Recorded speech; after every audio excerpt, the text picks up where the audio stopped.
गचियाकुता episode 5 Arshia readers न सिर्फ एक साधारण लड़ाई या सस्पेंस एपिसोड है, बल्कि यह अपने पात्रों के मनोभाव, टीम के रिश्ते, संघर्ष और विश्व निर्माण को और गहराई से सामने लाता है। एपिसोड के शुरू में रूडो को दिखाया जाता है, जो अपने बीते अनुभवों और हालात की वजह से खुद को पूरी तरह से अलग थलग महसूस कर रहा है। वह सोचता है कि गिवर जैसे साथी उसके मुकाबले कहीं ज्यादा ताकतवर हैं और उसके पास खुद को साबित करने के लिए कुछ भी नहीं है। उसके भीतर की यह असुरक्षा उसके चेहरे और हरकतों में साफ दिखती है।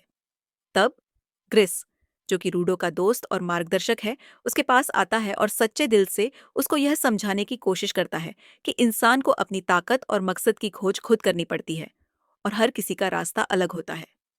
यह बातचीत रूडो के मन में हलचल मचा देती है और पहली बार वह अपनी कमजोरी स्वीकार करने की कोशिश करता है। फिर कहानी एक्शन की ओर बढ़ती है, जब क्लीनर्स को एक नया मिशन मिलता है, एक व्यापारी की हिफाजत करना, जिसके बारे में पहली झलक में किसी को अंदाजा नहीं होता कि असली खतरा क्या है। टीम जब पुराने और टूटे फूटे इलाके में पहुंचती है, तो माहौल में एक बेचैन शांति और डर व्याप्त होता है।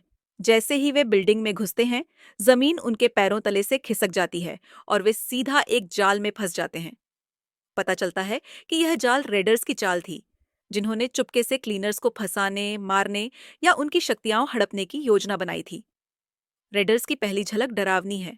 वे पुराने कचरे में छिपे हैं, उनके हाव भाव भयावह हैं और उनके पास वाइटल इंस्ट्रूमेंट्स की विध्वंसकारी शक्ति है। उनकी टीम में हर कोई अलग क्षमता रखता है, जैसे कोई मिट्टी को मोड़ सकता है तो कोई मलबे से हथियार बना सकता है। इसके बाद हंगामा शुरू होता है। रेडर्स द्वारा अचानक हमला क्लीनर्स को बोल्ड कर देता है, लेकिन झंका तुरंत स्थिति को संभाल लेते हैं। झंका सिर्फ ताकतवर नहीं, बल्कि तेजी से सोचने वाला भी है।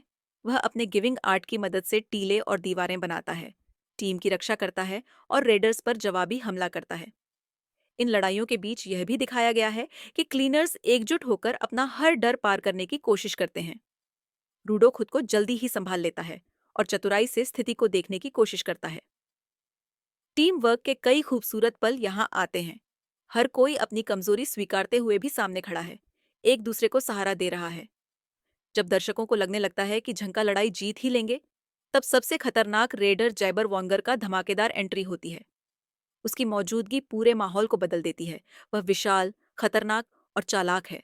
उसकी उपस्थिति न सिर्फ क्लीनर्स, बल्कि दर्शकों के लिए भी खतरे की घंटी है, क्योंकि वह खुद में एक तूफान जैसा है। इसी वक्त एपिसोड खत्म होता है, एक जबरदस्त क्लिफहैंगर, जिससे आगे की कहानी के प्रति रोमांच और जिज्ञासा और बढ़ जाती है। कहानी में भावनाओं का खास ध्यान रखा गया है। रूडो इस संघर्ष और खतरे के बीच अपने बारे में नए सिरे से सोचता है। उसे लगता है कि असली परिवार और दोस्त तो यही क्लीनर्स की टीम है, जो हर हाल में एक दूसरे के साथ खड़ी रहती है। यही एहसास रूडो में धीरे धीरे आत्मविश्वास, जिम्मेदारी और एक नए तरह की उम्मीद भरता है। एपिसोड 5 सिर्फ एक्शन से भरपूर नहीं, बल्कि दोस्ती, भरोसा, आत्मखोज और टीम भावना का खूबसूरत संदेश भी देता है। इस एपिसोड का हर सीन, हर लड़ाई और हर इमोशन आगे की कहानी को मजबूती और ताजगी देता है, जो दर्शकों को अगले एपिसोड के लिए बेसब्र कर देता है।